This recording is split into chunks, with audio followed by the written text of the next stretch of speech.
Hello students, कैसे हैं आप सब। आज हम अपना 15वां लेसन आधुनिक शिक्षा का विकास इसके बारे में पढ़ेंगे। हरियाणा में औपनिवेशिक शासन की स्थापना 1803 ईस्वी से पहले हरियाणा में शिक्षा की स्थिति काफ़ी दयनीय थी। इससे पहले हरियाणा में सभी जगह आधुनिक शिक्षण संस्थानों का अभाव था। इस समय की शिक्षा व्यवस्था पूरी तरह से मंदिरों तथा मस्जिदों की शिक्षा प्रणाली पर आधारित थी। औपनिवेशिक शासन से पहले यहाँ परंपरागत तरीकों द्वारा गुरुकुलों, गुरुमुखी पाठशालाओं, मकतबों, मदरसों व संस्कृत पाठशालाओं आदि में शिक्षा दी जाती थी। सरकार का सहयोग शिक्षा में न के बराबर ही था। स्कूलों में ब्राह्मणों तथा मौलवियों द्वारा शिक्षा दी जाती थी। लेकिन अंग्रेजी शासन काल में हरियाणा में शिक्षा के क्षेत्र में काफ़ी बदलाव हुए। औपनिवेशिक शासन में हरियाणा में हुए शिक्षा के विकास को अध्ययन की सुविधा के लिए दो हिस्सों में बांट दिया गया है। 1803 ईस्वी से 1857 ईस्वी तक तथा 1858 ईस्वी से 1947 ईस्वी तक। औपनिवेशिक काल के दौरान भी हरियाणा में शिक्षा के क्षेत्र में अन्य क्षेत्रों की अपेक्षा काफ़ी प्रयास देखने को मिलते हैं। यहाँ बम्बई, मद्रास व कलकत्ता की अपेक्षा काफ़ी देर से शैक्षिक परिवर्तन व विकास देखने को मिलता है। 1813 ईस्वी के चार्टर एक्ट में शिक्षा पर 1 लाख रुपया खर्च करने की बात की गई, लेकिन हरियाणा को इससे भी कोई विशेष फायदा नहीं हुआ।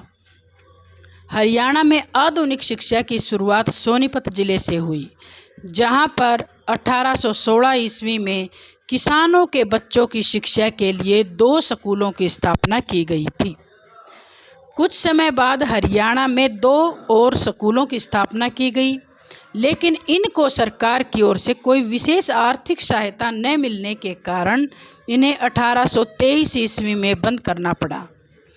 उस समय हरियाणा में उच्च शिक्षा की स्थिति का अनुमान इस बात से लगाया जा सकता है कि 1857 ईस्वी तक हरियाणा में एक भी कॉलेज नहीं था। उच्च शिक्षा प्राप्त करने के लिए हरियाणा के छात्रों को दिल्ली जाना पड़ता था।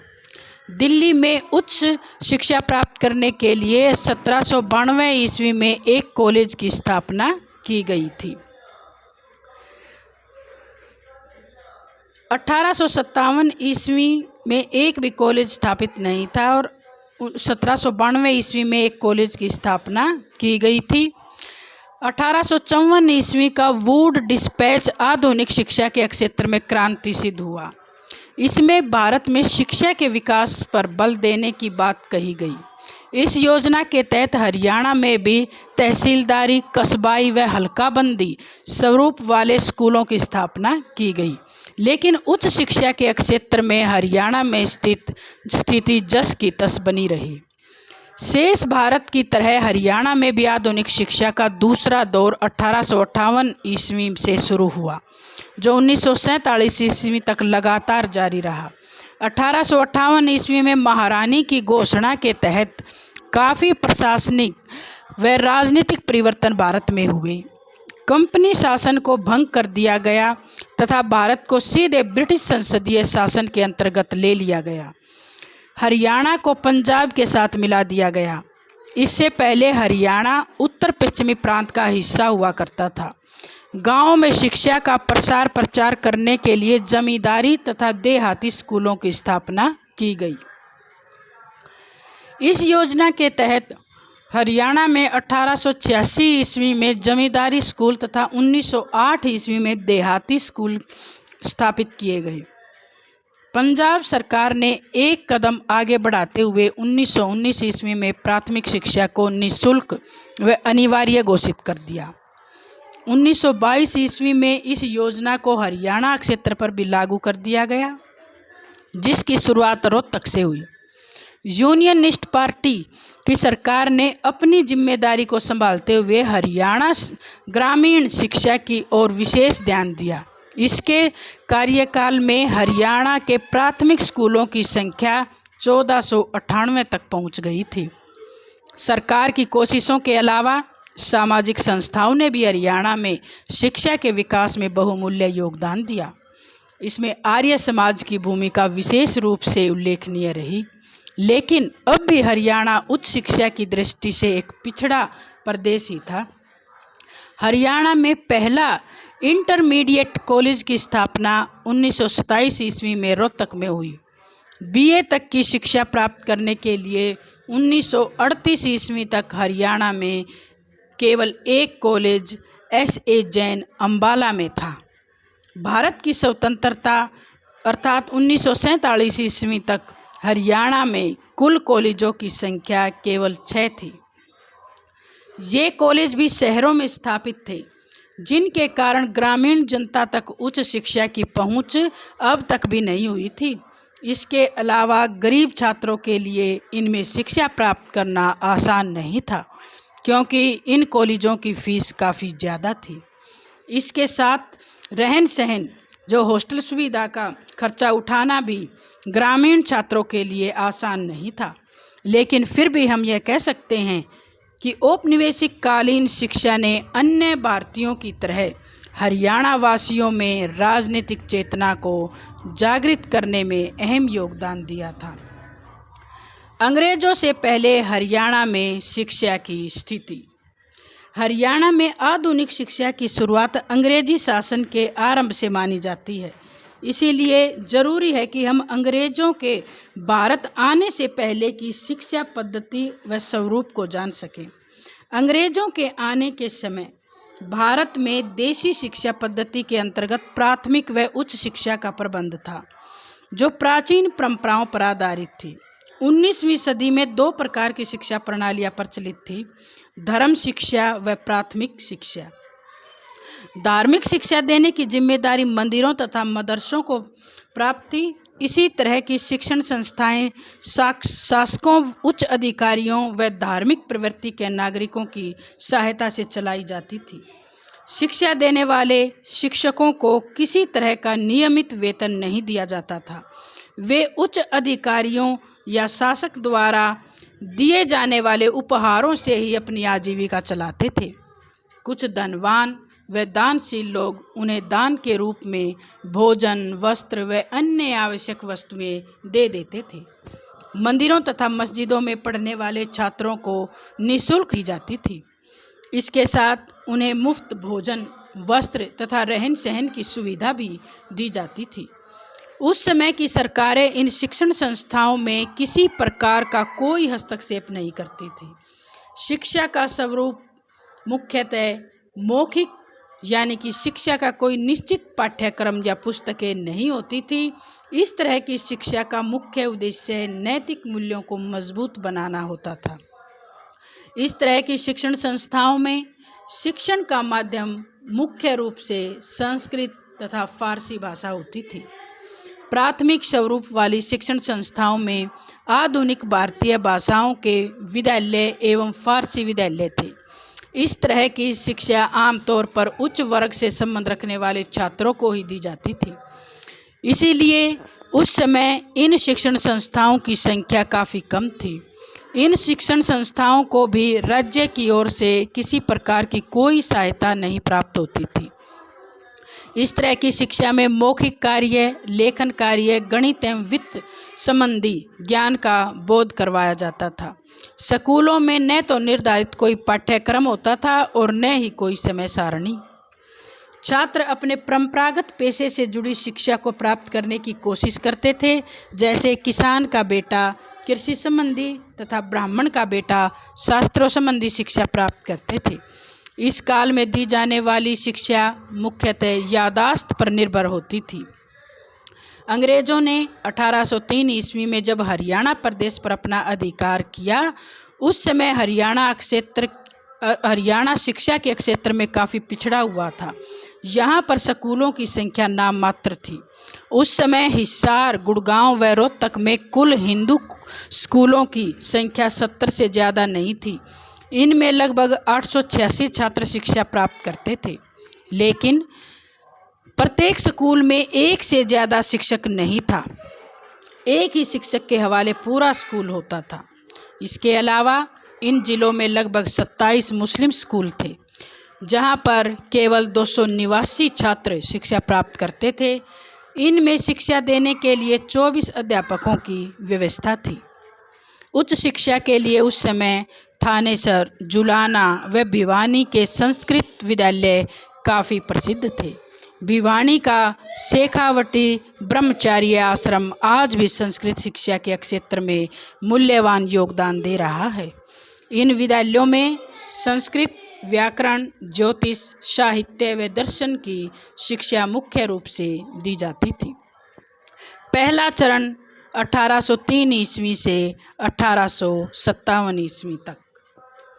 हरियाणा में ब्रिटिश सरकार ने शुरुआत में शिक्षा के विकास की ओर कोई ध्यान नहीं दिया। 1813 ईस्वी में अंग्रेजी सरकार ने प्रति वर्ष शिक्षा पर 1 लाख रुपया खर्च करने की बात कही, लेकिन काफ़ी समय तक इस विवाद को भी नहीं सुलझाया जा सका कि यह धन प्राचीन शिक्षा या आधुनिक शिक्षा पर खर्च किया जाएगा। भारत के प्राचीन शिक्षा के समर्थक इस धन को प्राचीन शिक्षा के विकास पर खर्च करना चाहते थे, जबकि अंग्रेजी आधुनिक शिक्षा के विकास पर इस धन को खर्च करना चाहते थे। इस समस्या का समाधान लॉर्ड मैकाले ने किया। लॉर्ड मैकाले ने फैसला लिया कि यह धन पूरी तरह से अंग्रेजी शिक्षा के विकास पर ही खर्च किया जाएगा। इस तरह 1835 ईस्वी में अंग्रेजी शिक्षा को अनिवार्य कर दिया गया, लेकिन इसके बाद अंग्रेजी सरकार ने शिक्षा की ओर कोई विशेष ध्यान नहीं दिया। इस कारण से हरियाणा प्रदेश को इस शिक्षा व्यवस्था का कोई विशेष लाभ नहीं हुआ था। लेकिन फिर भी हम इस पहले चरण के शिक्षा विकास के काल का अध्ययन हम इस प्रकार से कर सकते हैं। नंबर 1, 1813 ईस्वी का चार्टर एक्ट। भारत में शिक्षा के विकास के लिए 1813 ईस्वी के चार्टर एक्ट में प्रति वर्ष 1 लाख रुपया खर्च करने का प्रावधान रखा गया। 1823 ईस्वी तक हरियाणा प्रदेश में अंग्रेजी सरकार की ओर से 1 रुपया भी खर्च नहीं किया गया था। जिस 1 लाख रुपए की घोषणा से हरियाणा के लोग खुश हुए थे, जल्दी ही उनकी आशाओं पर पानी फिर गया। इस धन को खर्च करने के लिए सरकार द्वारा जन शिक्षा समिति की स्थापना की गई, लेकिन यह समिति भी इस विवाद को सुलझा न सकी कि यह धनराशि शिक्षा के किस स्वरूप पर खर्च की जाएगी। दूसरा है विलियम फ्रेजर के प्रयास। कंपनी के शासनकाल के दौरान विलियम फ्रेजर नामक अंग्रेज अधिकारी असिस्टेंट पद पर कार्यरत था। हरियाणा में आधुनिक शिक्षा के विकास के लिए उसके द्वारा सराहनीय प्रयास किए गए। उसने किसानों के बच्चों को शिक्षा प्रदान करने के लिए सोनीपत परगने में 1816 ईस्वी से 1822 ईस्वी के बीच 4 स्कूलों का निर्माण करवाया।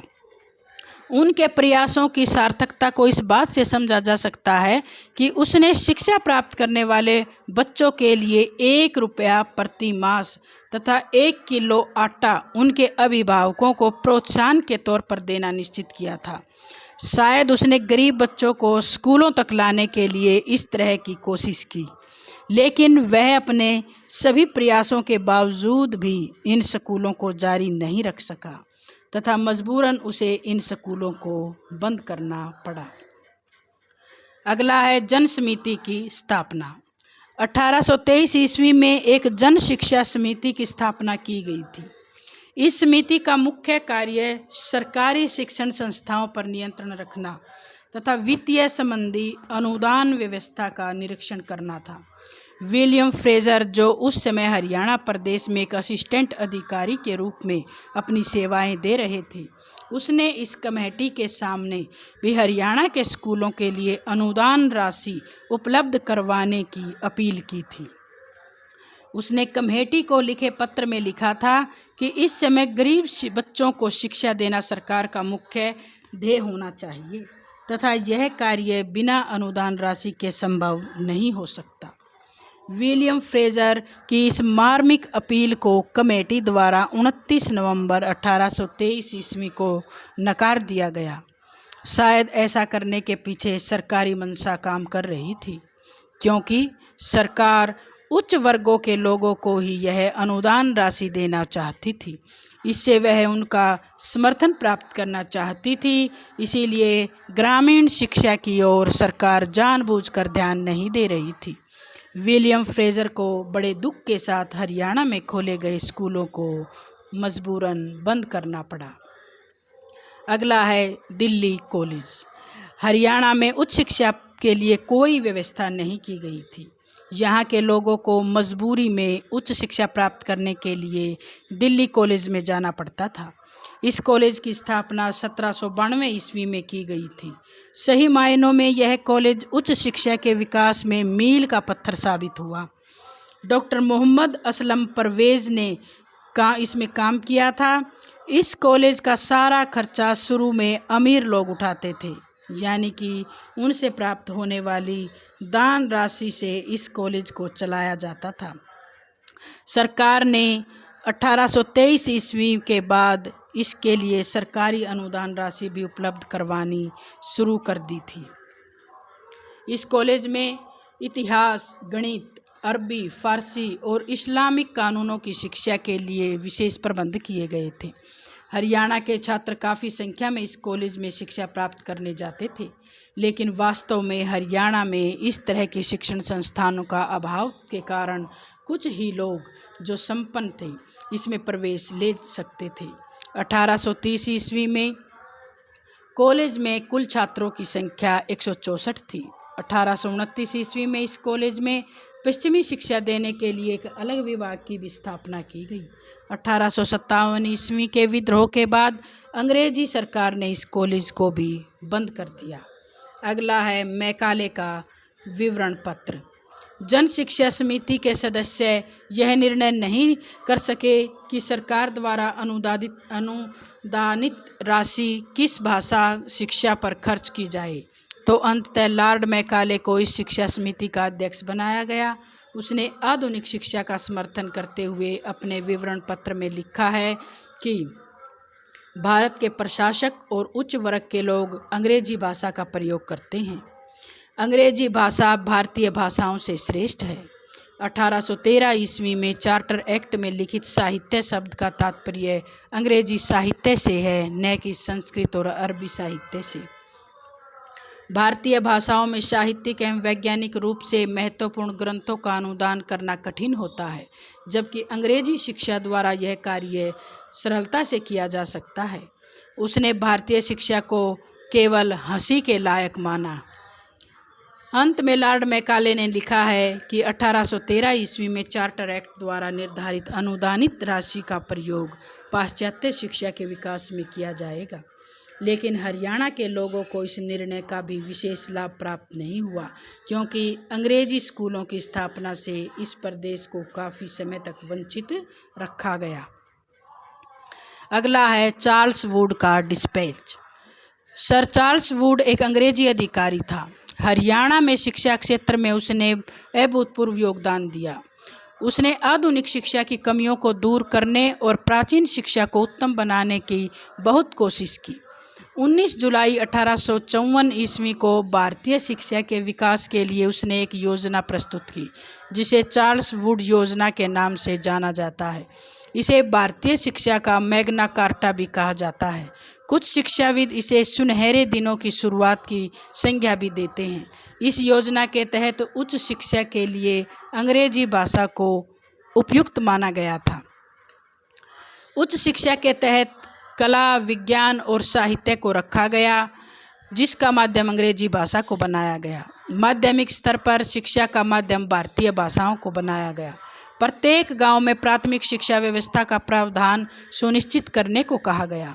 उच्च स्तर पर एंग्लो वर्नाकुलर हाई स्कूल तथा कॉलेज का निर्माण किया गया। योग्य छात्रों को छात्रवृत्ति देने का प्रबंध किया गया। इस योजना के तहत व्यावसायिक तथा स्त्री शिक्षा पर भी बल दिया गया। इस योजना के कारण अन्य प्रांतों की तरह हरियाणा में भी शिक्षा के लिए धन की समस्या का समाधान कुछ हद तक हो गया था। इन सब के परिणाम स्वरूप रोहतक, गुड़गांव व पानीपत में अनेक नए स्कूलों की स्थापना की गई। इनमें अंग्रेजी के अलावा हिंदी व उर्दू भाषा की शिक्षा भी दी जाती थी। अगला है तहसीलदारी, हल्काबंदी व कस्बा स्कूलों की स्थापना। हल्काबंदी स्कूल योजना की भी शुरुआत की। इसके तहत प्रत्येक हलके में 10-20 गांव आते थे। इस योजना में भी हरियाणा में काफ़ी स्कूलों को खोला गया। इसके प्रबंध व अध्यापकों के वेतन का प्रबंध स्थानीय जमींदार की आय का 1% भाग लेकर किया जाता था। तहसीलदारी स्तर के स्कूलों में व्याकरण, इतिहास, भूगोल, गणित, अर्थशास्त्र व राजनीति शास्त्र जैसे विषयों का अध्ययन करवाया जाता था। कस्बा स्तर के स्कूलों में भी तहसीलदारी स्तर के पाठ्यक्रम का अनुसरण किया जाता था। हल्काबंदी स्कूलों की स्थापना मुख्य रूप से गरीब बच्चों को शिक्षा देने के लिए की गई थी। इन स्कूलों को चलाने के लिए सरकार तथा सामाजिक संगठन आर्थिक सहायता उपलब्ध करवाते थे। इसी आधार पर यही कहा जा सकता है कि 1857 ईस्वी तक हरियाणा प्रदेश शिक्षा की दृष्टि से काफ़ी पिछड़ा हुआ प्रदेश था। सरकार की ओर से इस काल में शिक्षा के क्षेत्र में कोई सहयोग नहीं दिया गया था। हरियाणा के इस समय तक ऐसी समाज सेवी संस्थाओं का पूरी तरह से अभाव था जो शिक्षा के क्षेत्र को संभाल सके। हरियाणा में जो स्कूल थे उनमें ज़्यादातर प्राथमिक तक के स्कूल थे तथा उच्च स्कूलों की संख्या न के बराबर थी। शिक्षा का स्तर भी बहुत ही सामान्य स्तर का था, जिसमें विज्ञान तथा तकनीकी शिक्षा का अभाव था। स्त्री शिक्षा की पूरी तरह से अवहेलना की जा रही थी तथा उच्च शिक्षा के लिए इस समय तक का हरियाणा में एक भी कॉलेज की स्थापना नहीं की गई थी। वास्तव में 1857 ईस्वी तक हरियाणा शिक्षा के क्षेत्र में एक बहुत ही पिछड़ा प्रदेश था। तो बच्चों, आज यहाँ तक। अगला दूसरा चरण 1858 से 1966 ईस्वी तक अगली वीडियो में हम पढ़ेंगे।